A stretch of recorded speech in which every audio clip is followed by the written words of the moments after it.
Yo creo que el logro más relevante de José Pepe Mujica fue haber hecho de su vejez una clase magistral de austeridad y de sencillez. Pero no de cualquier austeridad y sencillez.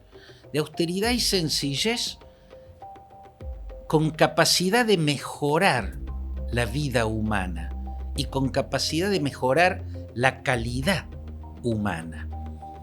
Eso es lo que yo subrayaría como su mayor logro. El más importante, hizo de su vejez una clase magistral de austeridad y sencillez que resultan redentoras en este tiempo en el que los liderazgos en la política son soberbios, la arrogancia es como un rasgo distintivo, la agresión verbal, la violencia verbal, el supremacismo, el actuar como si se estuviera por encima de lo demás, en un tiempo en el cual lo que cotiza es eso, en un tiempo en el cual los líderes políticos necesitan ostentar poder, incluso en términos económicos, aunque Uruguay es bastante especial en eso, tiene una clase dirigente de excelencia que se destaca del resto, también por su sencillez, pero Mujica le llamó la atención al mundo entero. Lo que se visibilizó de Mujica al mundo entero es ese rasgo tan particular, una vejez vuelta cátedra magistral o clase magistral de austeridad y sencillez para elevar la calidad humana y para mejorar la vida humana, la vida de quien vive también de ese modo. Para mí esto es lo más significativo dentro de una vida que es parte de la historia de los últimos 60 años o más de la República Oriental del Uruguay. Una historia, la de Mujica, que se inicia en el campo de lo visible, en el escenario político, con la fundación y el liderazgo junto a Raúl Sendic, junto a Eleuterio Fernández Huidobro, junto a Mauricio Rosenkopf, la creación del Movimiento de Liberación Nacional Tupamaros, más conocido por ese nombre, Tupamaros, los Tupa. Una guerrilla urbana, una guerrilla ideológicamente proclamada marxista-leninista, y una guerrilla que yo creo estuvo inspirada en la insurrección urbana que en la década del 50, a partir del asalto al cuartel Moncada, había iniciado en Santiago de Cuba un guerrillero llamado Frank País. Frank País hizo los primeros pasos de la revolución castrista, cuando tras el asalto al cuartel Moncada en Santiago de Cuba, Fidel Castro, su hermano Raúl y todos los que lo acompañaron en aquel ataque inicial de su guerra revolucionaria terminaron en la cárcel, Frank País lanzó la guerrilla urbana, ¿no? Con insurrecciones, sabotajes, conspiraciones, secuestros, robos de banco, cosas que eran muy llamativas. Yo creo que en Frank País y el modo de insurrección urbana en Santiago de Cuba en la década del 50 estuvo la inspiración de los Tupamaros. El hecho es que los Tupamaros entre la década del 60 y la del 70 protagonizaron muchos actos, algunos muy violentos y que formarán parte del lado oscuro, o por lo menos del lado opaco de la historia de Mujica, porque hubo asesinatos de militares, hubo muchos que cayeron, muertes que tal vez debieron evitarse. Bueno, los Tupamaros hicieron llamativos asaltos de banco y asaltos de grandes armerías con las que armaban su arsenal. protagonizaron también hechos mucho más llamativos, como fue, por ejemplo, en 1969 la ocupación de Pando, una ciudad que queda en el departamento de Canelones. Luego también la cárcel, ¿no? Esa fuga, esa espectacular fuga masiva de tupamaros de la cárcel de Punta Carretas. Las acciones de los tupamaros fueron tan llamativas que inspiraron grandes películas, ¿no? La más impactante de las cuales fue Estado de Sitio, ¿no? Hecha en los primeros 1972, 1973 como mucho. Nada menos que un director de la talla de Costa Gabras se puso al frente de hacer una película sobre las acciones de los tupamaros.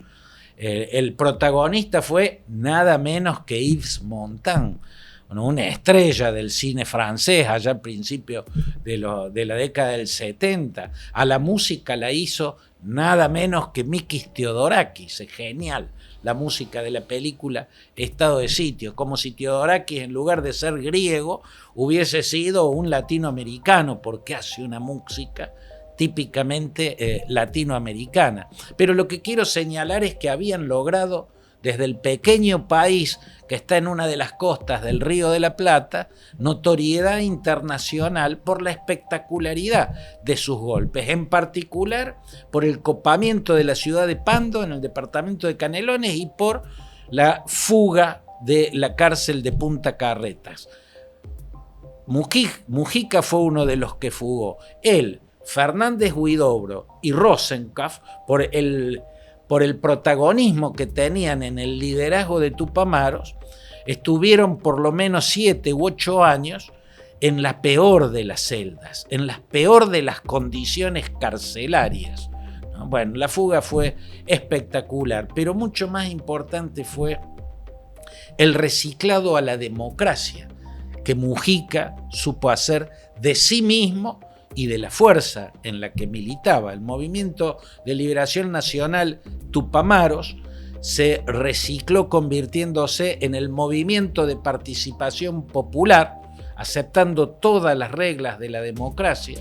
Luego, con los años, habría notables autocríticas, notables revisiones del pasado armado de Mujica. La cuestión es que él, Fernández Huidobro y Rosenkopf pudieron generar el MPP, ingresaron al Frente Amplio, una coalición de las fuerzas de izquierda, donde predominaba la centroizquierda, el Partido Socialista Uruguayo, liderado por el médico Tabaré Vázquez y el economista Danilo Astori. Al Frente Amplio lo impulsó y lo lideró mientras vivió un militar, el general Liber Seregni, era un militar de izquierda o de centro izquierda. Ahí se incorporó el MPP liderado por Mujica y fue un aporte muy importante el que Mujica y el MPP hicieron junto a otros grandes de la democracia uruguaya como Julio María Sanguinetti, como Luis Lacalle Herrera, sobre todo Jorge Valle, también Lacalle Pou, el joven presidente que dio la centro-derecha en estos últimos años, Luis Lacalle Pou, ¿no? Esa democracia de grandes líderes, de grandes dirigentes, de gran calidad en la dirigencia política, tanto en la centro-derecha como en la centro-izquierda.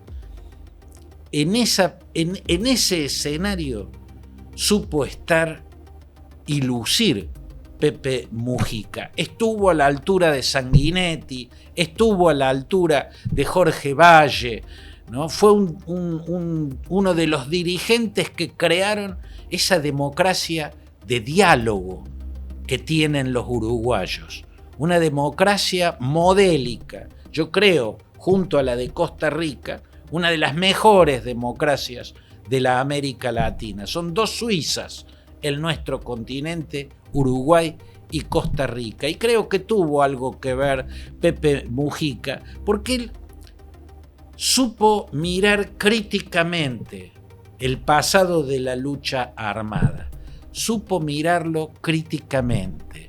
supo ver y reconocer que esa lucha armada que emprendieron en los 60, impulsados o motivados por el triunfo de la Revolución Cubana e inspirados en Frank País y la lucha urbana en Santiago de Cuba, supieron ver que eso tuvo algo que ver en la dictadura militar que después tuvo el Uruguay. No se apartaron, no miraron como ajenos, como solo víctimas de eso. Supieron asumir una responsabilidad también, una parte de la responsabilidad en ese periodo negro de la historia del Uruguay.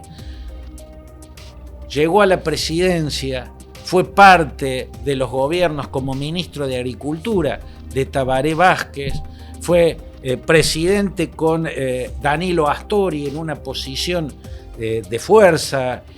Danilo Astori era un economista socialdemócrata, y en el marco de esa visión económica socialdemócrata, que no es anticapitalista, que no está en contra de la libertad de mercado, supo encuadrarse José Pepe Mujica. Pero creo yo, lo más relevante fue que en estos tiempos de consumismo enloquecido, en estos tiempos de lucha por la ostentación de poder, por ver quién tiene la mejor 4x4 y la casa más lujosa en un country, en estos tiempos donde la política vocifera, ostenta insensibilidad y hace adulación de los megamillonarios e idolatra la riqueza, bueno, Mujica fue un caso raro, estuvo a contramano de eso.